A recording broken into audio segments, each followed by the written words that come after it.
샬롬, 주님의 은혜와 평강이 여러분과 함께하기를 축원합니다. 오늘도 주님과 동행하시고요. 말씀을 깊이 묵상하고 그 말씀의 은혜대로 살아가는 하루의 귀한 삶이 되시기를 주의 이름으로 간절히 축원합니다. 오늘 아침 하나님께서 우리에게 허락해 주신 말씀은 사사기 9장 16절에서 25절 말씀입니다. 이제 여러분이 아말렉을 세워 왕으로 삼았으니 이 일이 어찌 옳고 마땅하다고 할 수 있겠습니까? 이 일이 어찌 여룻바알과 그 집안에게 고마움을 표시하는 일이라고 하겠으며 그가 이룬 업적에 보답하는 것이라 하겠습니까? 나의 아버지가 여러분을 살리려고 싸웠으며 생명을 잃을 위험을 무릅쓰고 여러분을 미디안 사람들의 손에서 구하여 내지 않았습니까? 그런데도 이제 여러분은 나의 아버지의 집을 대적하여 일어나 70명이나 되는 그의 아들들을 한 바위 위에서 죽이고 우리 아버지의 여종의 아들 아비멜렉을 여러분의 혈육이라고 하여서 오늘 세겜 성읍 사람을 다스릴 왕으로 삼았습니다. 여러분이 오늘 여룻바알과 그 집안에게 한 일이 옳고 마땅하다면 여러분은 아말렉과 더불어 기쁨을 누리고 그 또 여러분과 더불어 기쁨을 누리게 하십시오. 그러나 그렇지 않다면 아비멜렉에게서 불이 뿜어 나와서 세겜 성읍 사람들과 밀로의 집안을 살라버릴 것이며 세겜 성읍 사람들과 밀로의 집안에서도 불이 뿜어 나와서 아비멜렉을 살라버릴 것입니다. 요담은 도망하여 부엘로 가서 피하였다. 그는 자기의 형 아비멜렉이 두려워서 거기에 머물러 살았다. 아비멜렉이 이스라엘을 세 해 동안 다스렸다. 그때에 하나님이 악령을 보내셔서 아비멜렉과 세겜 성읍 사람들 사이에 미움이 생기게 하시니 세겜 성읍 사람들이 아비멜렉을 배반하였다.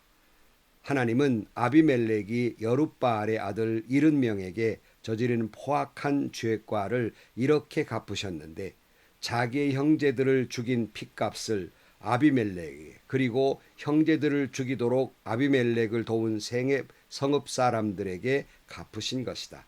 생앱 성읍 사람들이 아비멜렉을 괴롭히려고 산 꼭대기마다 사람을 매복시키고 그곳을 지나가는 모든 사람을 강탈하게 하자 이 소식이 아비멜렉에게 들렸다. 아멘. 기드온이 미디안과 전쟁에서 승리한 후에 점점 왕이 되어가고 그도 역시 나이가 들어서 죽자 기드온의 첩의 아들 아비멜렉이 자기 외갓집 세겜 사람들과 공모해서 기드온의 아들 70여 명을 죽이고 왕위에 오르게 됩니다. 기드온의 아들 70명 중에 요담이 유일하게 살아남았습니다. 요담이 세겜 사람들을 불러 모아놓고 지난간에 우리가 살펴본 대로 요담의 우화를 통해서 가시나무 같은 아비멜렉을 왕으로 세운 것에 대한 그들의 어리석음을 지적하게 됩니다. 오늘 본문은 계속해서 이렇게 말하고 있습니다. 16절 이제 여러분이 아비멜렉을 세워 왕으로 삼았으니 이 일이 어찌 옳고 마땅하다고 할 수 있겠습니까? 이 일이 어찌 여룻바알과 그 집안에게 고마움을 표시하는 일이라고 하겠으며 그가 이룬 업적에 보답하는 것이라 하겠습니까? 하는 말씀이 있고 19절에도 여러분이 오늘 여룻바알과 그 집안에게 한 일이 옳고 마땅하다면 여러분은 아비멜렉과 더불어 기쁨을 누리고 그도 여러분과 더불어 기쁨을 누리게 하십시오. 그랬어요. 오늘 16절 19절 말씀에 이 세겜 사람들이 아비멜렉을 왕으로 세운 것이 정말 옳고 마땅한 일이었는가를 묻고 있는 겁니다. 정말 너희들이 이 아비멜렉을 왕으로 삼는 것이 하나님 앞에서 진실되고 의로운 일이었는가를 묻고 있는 겁니다.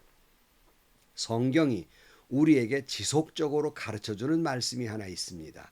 그것은 우리를 다스리는 왕은 오직 한 분, 하나님 한 분밖에 없다고 졸기차게 가르쳐주고 있고, 기드온도 말로는 그렇게 말했죠. 사사기 8장 23절 말씀에 그러나 기드온은 그들에게 말하였다. 나는 여러분을 다스리지 않을 것입니다. 나의 아들도 여러분을 다스리지 않을 것입니다.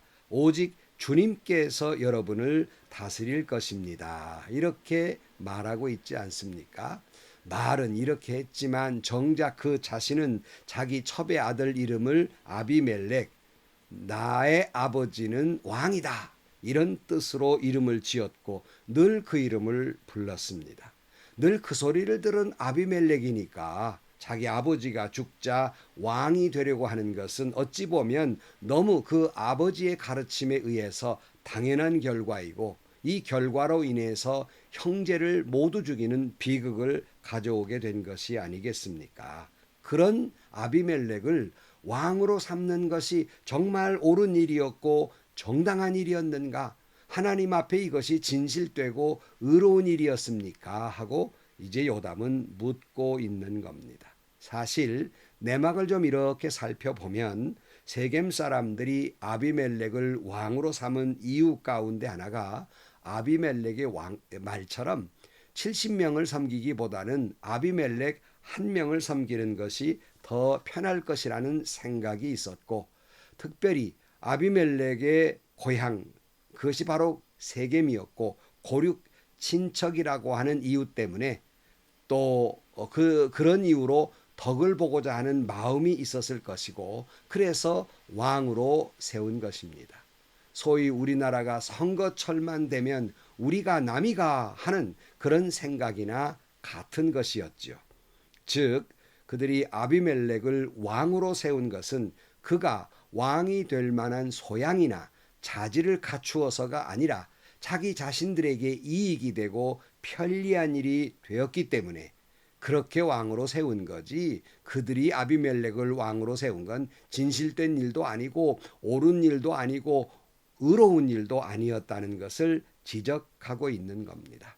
저는 이 말씀을 이렇게 묵상하면서 이 요담의 말 속에서 너는 진정 하나님 앞에서 진실되고 의로운 삶을 살았느냐 하는 그런 하나님의 질문의 음성이 제게 들려왔습니다. 정말 부단히도 하나님 앞과 성도들 앞에서 목사로서 진실되게 의롭게 행동하며 살려고 몸부림쳤지만 결과적으로 보면 그 몸부림친 것마저도 때로는 진실되지 못한 부분도 많았고 의롭지 못한 부분도 많았다 하는 것을 고백합니다. 혹시 이런 것들이 보이고자 하는 이중인격의 모습은 아니었는가? 혹시 이것이 나의 의의를 과시하라는 것은 아니었는가를 되돌아볼 때 참 부끄러운 일들이 많습니다. 그렇다면 여러분은 어떠하십니까? 여러분의 삶은 진실되고 의롭습니까? 여러분의 삶은 하나님 앞에 옳고 마땅한 삶을 살아오셨습니까? 여러분의 신앙에는 거짓이 없습니까? 하나님이 가라 하신 그 마땅한 길을 잘 걸어 오셨습니까? 사도 바울은 믿음의 아들 디모데를 향해 이렇게 말했습니다. 디모데후서 1장 5절 말씀에 나는 그대 속에 있는 거짓 없는 믿음을 기억합니다. 그 믿음은 먼저 그대의 외할머니 로이스와 어머니 유니게 속에 깃들여 있었는데 그것이 그대 속에 깃들여 있음을 나는 확신합니다. 그랬어요. 디모데가 누구입니까?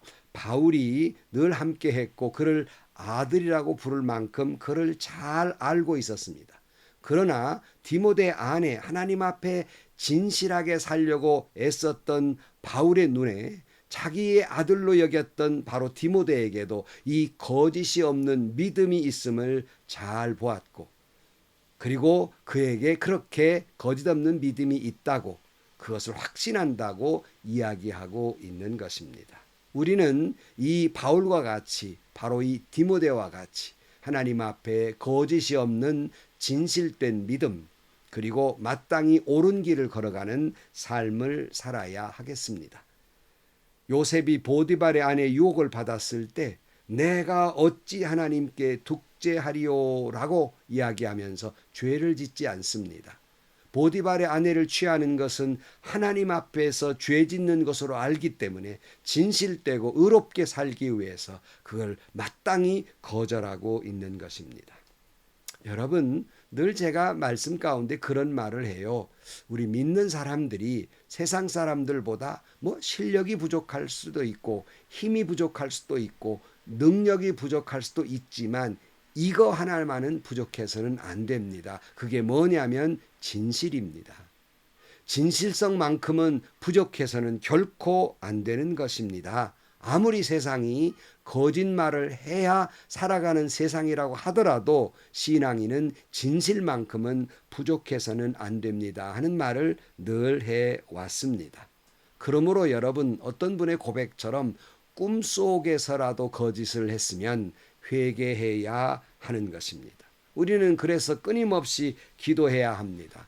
사람들 앞과 하나님 앞에 내가 정말 진실되게 의롭게 살려고 성령의 도우심을 구하는 기도를 해야 합니다. 우리 모두는 각자가 하나님의 나라를 이루도록 부르심을 받은 사명자들입니다. 진실되게 의롭게 살라고 부르심을 받은 사명자들이고 우리는 그것을 실천해야 하는 것입니다. 서양 속담에 이런 말이 있습니다. 하루를 행복하려면 결혼을 하고 1년을 행복하려면 새집을 짓고 일평생 행복하려면 진실하게 살아라. 그런 말이 있습니다. 여러분, 늘 이 요담의 이야기 통해서 늘 여러분 일평생 하나님 앞에 진실되고 의롭게 진정으로 하나님 앞에 옳고 마땅하게 살아가는 저와 여러분들이 되시기를 주의 이름으로 간절히 축원합니다. 다시 본문으로 돌아와서 요담은 세겜 사람들에게 이렇게 말합니다.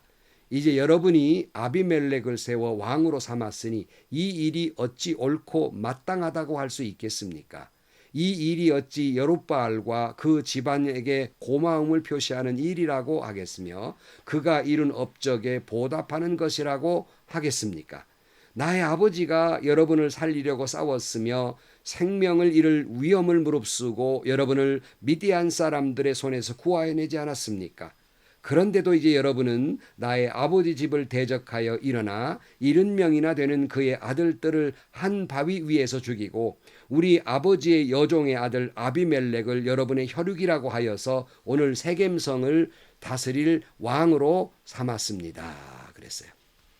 그러니까 은혜를 모르고 배은망덕하게 기드온을 배신하고 아비멜렉을 왕으로 세웠다고 하는 말입니다.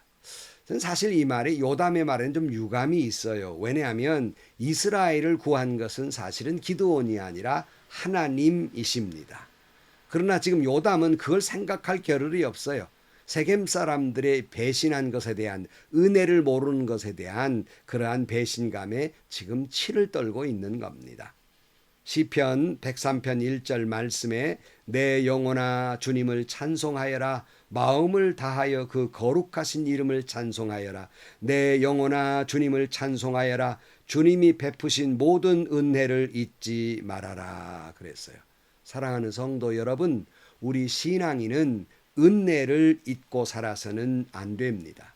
신앙인의 다른 별명은 감사하는 사람들입니다. 그런데 어떤 사람들이 감사를 하게 되지요? 은혜를 깨달은 사람들이에요. 다시 말하면 은혜를 잊지 않고 살아가는 사람은 늘 감사하는 사람이 될 수밖에 없어요. 그래서 다시 말씀드립니다. 신앙생활이란 하나님의 은혜를 기억하며 살아가는 삶입니다. 그런데 하나님의 은혜마저 잊어버렸으니 사람의 은혜는 잊어버리는 건 당연한 것이 아니겠습니까? 구원의 큰 은혜를 잊어버렸는데 그 사소한 인간들이 그 자신에게 베푼 은혜를 물에 새기는 것이 당연한 것이 아니겠습니까? 시편 116편 12절 말씀에 주님께서 나에게 베푸신 모든 은혜를 내가 무엇으로 다 갚을 수 있겠습니까? 신앙인은 늘 이런 마음으로 살아가야 해요. 하나님의 이 은혜를 무엇으로 보답할고 늘 이런 마음으로 가득 차서 살아가야 합니다. 이런 마음을 갖는 사람은 하나님의 은혜도 있지 않을 뿐만 아니라 사람의 은혜도 있지 아니합니다. 그분이 내게 베풀어 주신 은혜가 얼마인데 내가 무엇으로 보답할꼬? 그것은 하나님에게도 사람에게도 늘 그런 마음으로 살아가야 하는 것입니다. 제가 부목사 시절부터 또 담임 목사로 목회를 한 세월 동안 줄기차게 가난하고 어려운 교회들 선교사들을 돕는 선교부 일과 그리고 구제하는 일을 열심히 나름대로 해 왔습니다. 그러나 고마운 말을 듣고자 한 것은 아니지만 그 일에 대해서 고마움을 표시하는 사람은 참 드물었습니다. 그러다가 교회의 정책상이나 어떤 사정으로 말미암아서 어려운 교회나 선교사님들에게 죄송하지만 이번까지만 선교비를 보내고 다음부터는 어렵겠습니다. 미안합니다. 이렇게 연락을 하면 누구도 그동안 도와주신 것만으로도 감사합니다. 미안하다니요. 그 무슨 말씀입니까? 이렇게 말씀하시는 분은 참 드뭅니다. 오히려 뒤돌아서서 그 목사님은 그 교회는 그저 대형 교회라고 자랑만 했을 뿐 어려운 교회도 돕지 않고 선교사님도 돕지 않는다고 욕을 해댑니다. 뭐 자기 것 주었나 하나님 것 주었지 마치 도움받는 것을 마땅하다고 생각합니다. 그러면서 대형 교회들의 목사님들을 욕하기가 바쁩니다. 여러분 그 또한 이 은혜를 어찌 다 보답할꼬? 그것이 하나님의 은혜였고 당연히 그것이 그 교회나 그 성도들의 은혜였음을 기억해야 하는 것입니다. 여러분 한번 우리 자신도 되돌아보면서 여러분이 교회를 섬기는 분이시던 성도이든지 간에 그동안 나를 도와주셨던 교회들이나 그동안 나를 여러 가지로 도와주었던 모든 사람들에게 진정 내 마음속으로 우러나오는 그런 생각으로 은혜를 기억하면서 감사한 마음으로 그분이 내게 주신 은혜를 무엇으로 다 보답할꼬? 그런 심정으로 살아야 하는 것이 아니겠습니까? 그러지 못하기 때문에 개탄하는 말처럼 머리 검은 짐승은 돕지 말아야 된다 하는 아주 안 좋은 이야기가 있어요. 머리 검은 짐승이 누구예요? 사람입니다. 왜? 사람을 도와봤자 고마움을 모른다는 거예요. 오히려 강아지 같은 짐승은 밥 한 끼만 주어도 다음에 만나면 꼬랑지를 흐르는데 사람이 그 은혜를 모르니 짐승만도 못하다는 것이지요. 그러므로 우리는 늘 살아갈 때 이 은혜를 어찌할꼬? 하나님이 내게 베푸신 은혜를 어찌할꼬? 그 많은 내게 은혜를 베푸 주신 누구도 그 은혜를 내가 어찌 다 갚을꼬? 이런 심정으로 살아가면 하나님은 더 큰 은혜와 더 큰 축복을 주실 줄로 믿습니다. 여러분 오늘 이 말씀을 결론 삼아서 한번 스스로에게 질문해 보십시다. 나는 진정 하나님 앞에 진실하고 의로운 사람인가? 나는 진정 사람들 앞에 진실하고 의롭게 살아왔는가? 나는 진정 하나님의 은혜를 기억하고 있는가? 나는 진정 지금까지 살아오면서 내게 베풀어 주신 그 모든 사람들의 은혜에 대해서 기억하고 있는가? 한번 스스로가 질문해 보는 오늘 하루가 되시기를 주의 이름으로 간절히 축원합니다. 기도하시겠습니다. 하나님, 저희들에게 베푸신 은혜가 그저 바다를 먹물 삼아 기록해도 다 할 수 없는데 어쩌면 그렇게 쉽게 잊어버리고 원망하고 불평하며 내가 지금까지 살아온 세월 동안 내게 베풀어준 많은 은혜의 사람들이 많건만 늘 사람에 대해 원망하며 불평하며 살아왔습니다. 하나님이 내게 주신 은혜를 기억하면서 늘 진실되고 의롭게 감사하면서 살아가는 저희들이 되게 하여 주옵소서. 예수님의 이름으로 기도하옵나이다. 아멘. 여러분 오늘 또 우리는 스스로가 자문자답해야 됩니다. 나는 지금 하나님 앞에 진실되고 의로운가? 나는 지금 사람들 앞에서 옳은 길을 가고 있고 바른 길을 가고 있는가를 늘 질문하며 살아야 하겠고요. 또 나는 정말 하나님의 은혜와 내게 은혜를 준 모든 사람들을 기억하며 이 은혜를 어찌 보답하고 살아가고 있는가? 또 계속 질문하고 여기에 대답할 수 있는 저와 여러분들이 되시기를 주의 이름으로 축원합니다. 오늘도 행복하시고요. 오늘도 좋은 일이 가득한 하루가 되시기를 주의 이름으로 간절히 축원합니다.